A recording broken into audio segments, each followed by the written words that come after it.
My unemployed girlfriend said, "I don't cook or clean. That's internalized misogyny. But you still need to pay my credit card debt because you're the provider." I replied, "You're right, I should provide." Then I provided her with a notice to quit the eviction form and canceled the maid service. When she realized she had to actually work to survive, the reality check hit harder than a freight train. I, 34M, am a construction project manager. My life is built on logistics, concrete, and contracts. If a subcontractor doesn't show up, they don't get paid. If a structure isn't up to code, we tear it down. I have zero patience for inefficiency and absolutely no tolerance for people who feel entitled to rewards they haven't earned. I own my house, a 4-bedroom place I bought 3 years ago after grinding 60-hour weeks in my 20s. It's my sanctuary. My girlfriend, Jessica, 29F, moved in 8 months ago. We had been dating for 2 years before that. And I need to address this immediately because I know how it looks. Why were you with her? For the first 2 years, Jessica was a completely different human being. She worked as an executive assistant for a logistics firm. She was sharp, organized, and grounded. We split dates 50-50 without me asking. She cooked, I cooked. She cleaned, I cleaned. It was a partnership. I respected her work ethic. Then she moved in, and slowly, the mask didn't just slip. She peeled it off and threw it in the trash. It started about 3 months ago. She mutually separated from her job. She claimed her new boss was abusive and the environment was toxic. Being a supportive partner, I told her, "Okay, you have savings. I can cover the household bills for a month or 2 while you decompress and find something better." I thought I was investing in our future. I was actually financing my own replacement. Instead of looking for work, she fell down the algorithmic rabbit hole of high-value woman TikTok and Instagram. You know the stuff. If he wanted to, he would. You are the prize. Feminine energy is receiving, masculine energy is providing. I started coming home from 10-hour shifts, covered in drywall dust and exhaust fumes, to a house that looked like a frat house. Takeout containers everywhere, laundry piled on the dining table. The sink overflowing with dishes that had been there for 3 days. And Jessica? She'd be lounging on the sofa in a silk robe I bought her, scrolling on her phone. One night, about 3 weeks ago, I asked, "Hey, did you get around to calling that recruiter?" She didn't look up. "No, I'm focusing on regulating my nervous system right now. The corporate world is too aggressive for my energy." I gritted my teeth. "Okay, well, the dishwasher is full. Can you run it?" "I didn't make that mess," she said. "Jessica, there are 3 smoothie cups and a salad bowl in the sink. You absolutely made that mess." "You're being really intense right now," she sighed. "It's blocking my peace." I let it slide. That was my mistake. I ignored the red flag because I remembered the woman she used to be. But last Tuesday, the final nail didn't just go in the coffin. It was hammered in with a sledgehammer. I walked in at 6:30 p.m. I was starving. The kitchen was a disaster zone. Jessica was sitting at the kitchen island with a stack of papers, my mail, specifically my credit card statement. I had added her as an authorized user for groceries and house emergencies only. "We need to talk," she said. Her tone wasn't apologetic. It was authoritative. I looked at the statement. The balance was $4,800 in 1 month. I picked it up, my hands shaking slightly from adrenaline. Nordstrom, $600. Sephora, $450. A local med spa, $800. Uber Eats orders 3 times a day. "What is this?" I asked, my voice deadly calm. She crossed her arms and tilted her chin up. "I needed to invest in myself. Being in this house alone all day is draining. I needed self-care to maintain my appearance and my vibe for you." "Draining?" I laughed, a harsh, dry sound. "You don't work? You don't pay rent? You don't pay utilities? You don't clean? You don't cook? What exactly is draining you?" That was the moment. She looked me dead in the eye and recited the script she'd learned from her online gurus. "I don't cook or clean, Jason. Expecting me to be a domestic servant just because I'm a woman is internalized misogyny. I bring feminine energy to this house. My presence is the value. Your job as the man is to facilitate that. You need to pay this debt and raise the limit on the card because you are the provider. That is your biological role." I stared at her. The silence stretched for 10 seconds. I realized I wasn't looking at my partner. I was looking at a squatter who viewed me as an ATM with a pulse. "So," I said slowly, "if I want a traditional woman who doesn't work, I have to be a traditional man who pays for everything without question. Exactly, she smiled, thinking she had won. I'm glad you finally get it. It's about polarity. You're right, I said. I haven't been playing my role correctly. I need to provide. I walked past her into my home office. I heard her hum happily, probably thinking she was getting a credit limit increase. I unlocked my filing cabinet. I own a rental property across town, so I keep a stack of legal forms handy. I pulled out a standard notice to quit form. In my state, if someone lives in your home without a lease but receives mail, they are a tenant at will. You cannot kick them out instantly without risking an illegal eviction lawsuit. You have to give them 30 days. I filled it out. Date, name, address, termination of tenancy. I walked back into the kitchen and slapped the paper on top of the Sephora charges. What is this? She asked, picking it up. That, I said, cracking a beer, is me providing. I am providing you with a 30-day notice to vacate my property. I am providing you with a reality check. And I am providing you with the opportunity to find another man who will tolerate this, because I won't. Her jaw dropped. You can't do this. I'm your girlfriend. Not anymore, I said. Now, you are an unwanted tenant. I pulled out my phone and opened the app for the cleaning service we use twice a month, a luxury I paid for. I'm also canceling the maid service, I said, tapping the screen. Why? She shrieked. You know I don't clean. You said expecting you to clean is misogyny, I replied, leaning against the counter. I don't want to be a misogynist, so I am removing the paid help. You can clean up your own mess, or you can live in filth for the next 30 days. But I am not paying another woman to clean up after an unemployed woman who sits on my couch all day. I then opened my banking app. And this credit card? The one you used for your vibe? I tapped Remove Authorized User. Cancelled. Card is dead. How am I supposed to eat? She screamed, standing up. You have all that feminine energy, I said, walking toward the living room.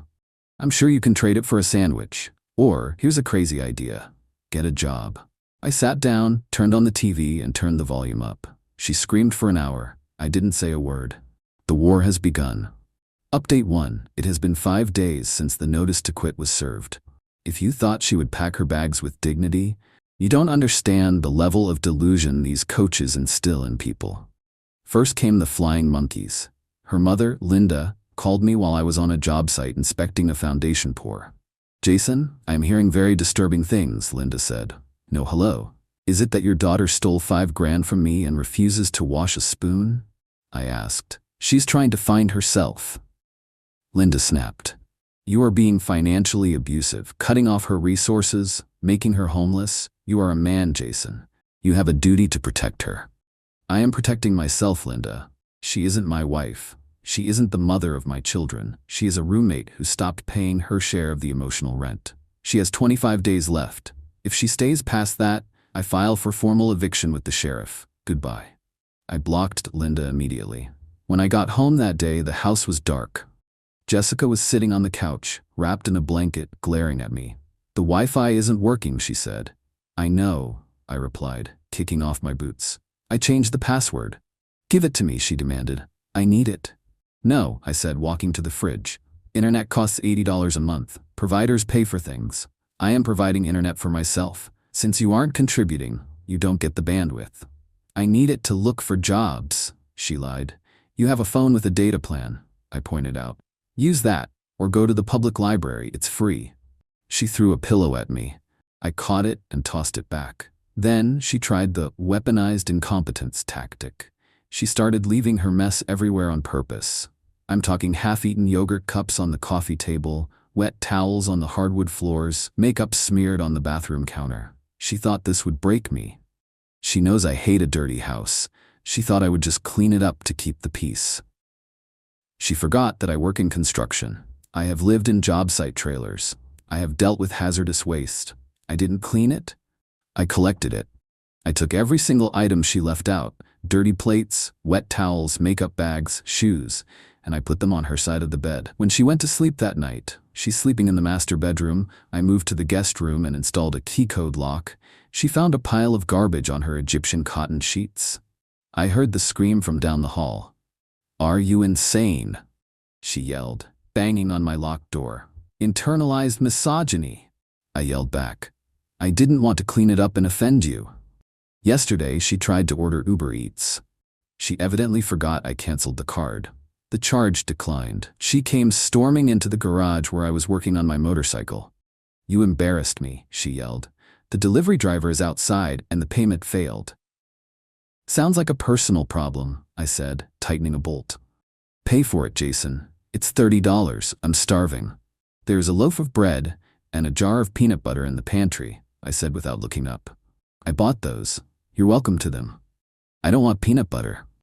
Then get a job, I said. I heard the gas station down the street is hiring night shift. They offer a discount on hot dogs. She actually stomped her foot. A 29-year-old woman stomped her foot like a toddler in a garage. The clock is ticking. 25 days left.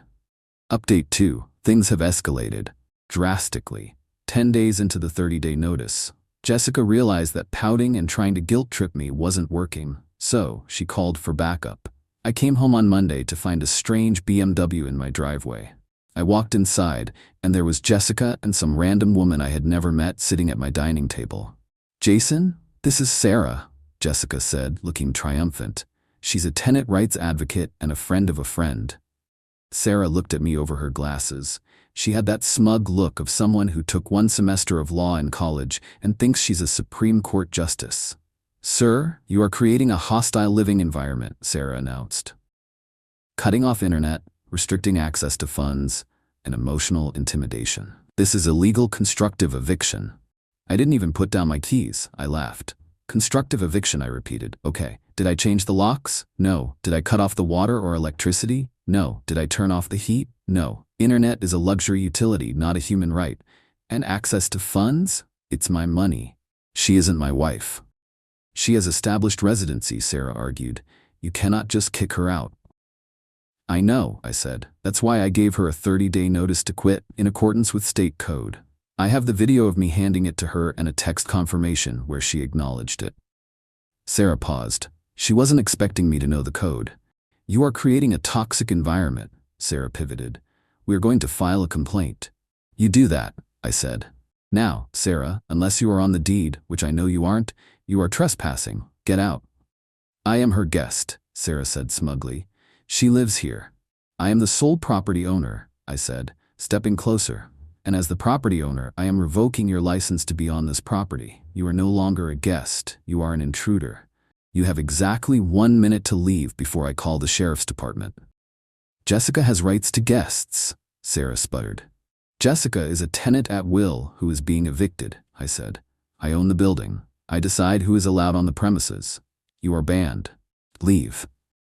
I pulled out my phone and started dialing the non-emergency line on speaker. Hi. This is Jason at address. I have an intruder in my home who is refusing to leave after being trespassed. Yes, I'll hold. Sarah stood up so fast she knocked her chair over. We're leaving, she hissed. No, I said. Sarah is leaving. Jessica, you live here for 20 more days. You stay. Sarah, goodbye. Sarah practically ran out, but Jessica wasn't done. She decided to go nuclear. 2 days ago, I came home and my TV was gone. My 65-inch OLED from the living room. The wall mount was empty. I felt a vein pop in my forehead. This wasn't petty anymore. This was criminal. I found Jessica in the bedroom, packing a bag. Where's my TV? I asked. I sold it, she said, not looking at me. I needed cash since you cut me off. It's marital assets. We live together, so it's community property. We aren't married, I roared. That is theft. Grand larceny, actually, given the value. It's compensation for my emotional labor, she spat. I didn't argue. I didn't yell. I walked out, got in my truck, and drove straight to the police station. I filed a report for theft. I showed them the receipt for the TV with my name and credit card number, dated 3 years ago, before I even met her. I showed them the text messages where she admitted to selling it. The officer, a guy around my age, looked at the texts and shook his head. She actually admitted it in writing? She thinks she's entitled to it, I said. They drove to the house with me. Jessica answered the door looking smug, probably thinking I was just trying to scare her again. When she saw the uniforms, the color drained from her face. Ma'am, did you remove the television set from the residence? The officer asked. It's ours, she stammered. I live here. I have a receipt here showing it belongs to Mr. Jason. Do you have a receipt showing you purchased it? No, but where is it? She crumbled. She had pawned it at a shop down the street for $400. The police officer explained the situation very clearly. Ma'am, this is theft over $1,000. That is a felony. Now, we can go down to the station and book you right now, or you can get in your car, go to the pawn shop with us, and buy it back immediately. She started crying. I spent some of the money. Then you better find the rest, I said cold-heartedly.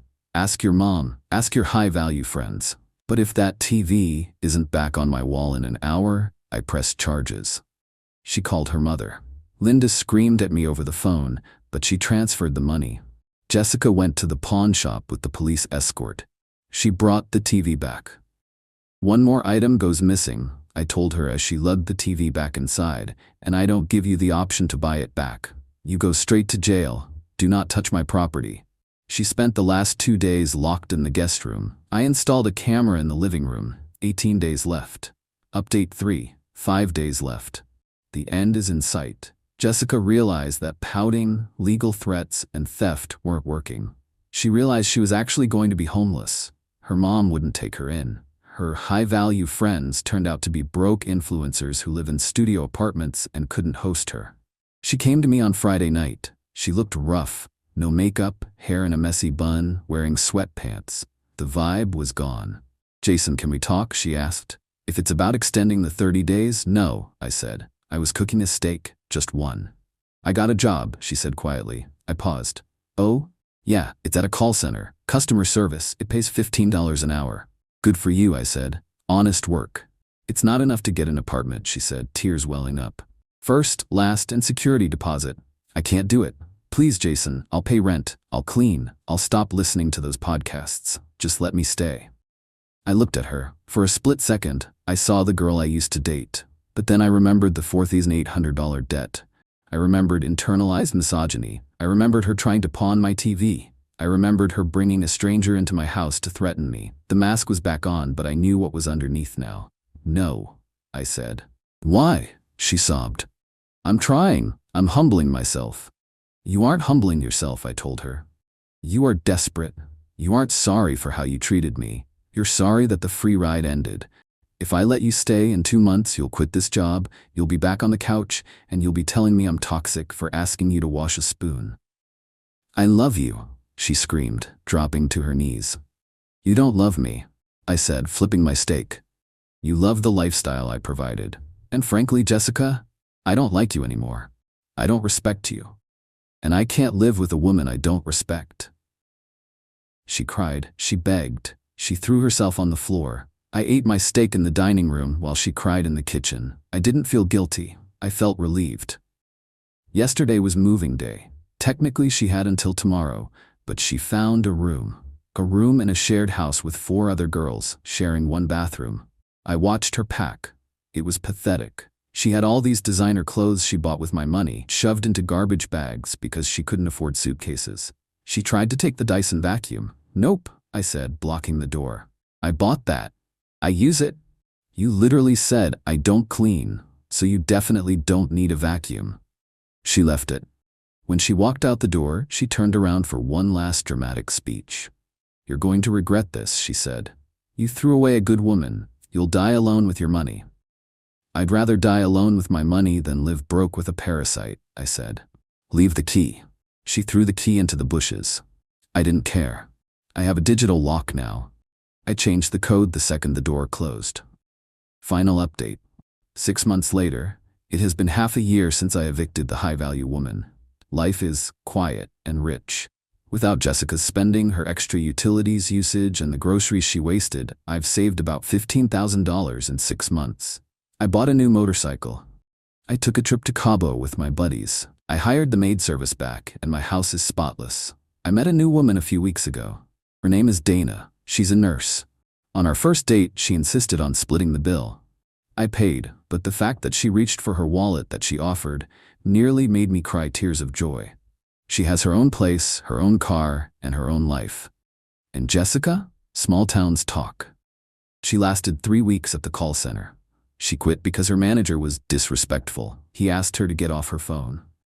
She got kicked out of the shared house because she, shockingly, didn't pay her share of the rent and ate everyone else's food. She is currently living with her sister, who is exactly like her, in a cramped 2-bedroom apartment. Apparently, they fight constantly because neither of them wants to clean or cook, so they are living in filth. She texted me last week. "Hey, I've been doing a lot of thinking. I was immature. I miss you. Can we get coffee?"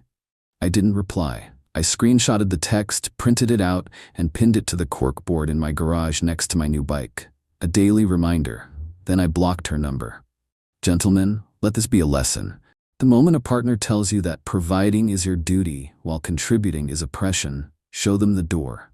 Don't negotiate with terrorists and don't cohabit with squatters. I'm gonna go ride my bike. My house will be clean when I get back because I paid the maid. And she actually did the job. Because that's how providing actually works.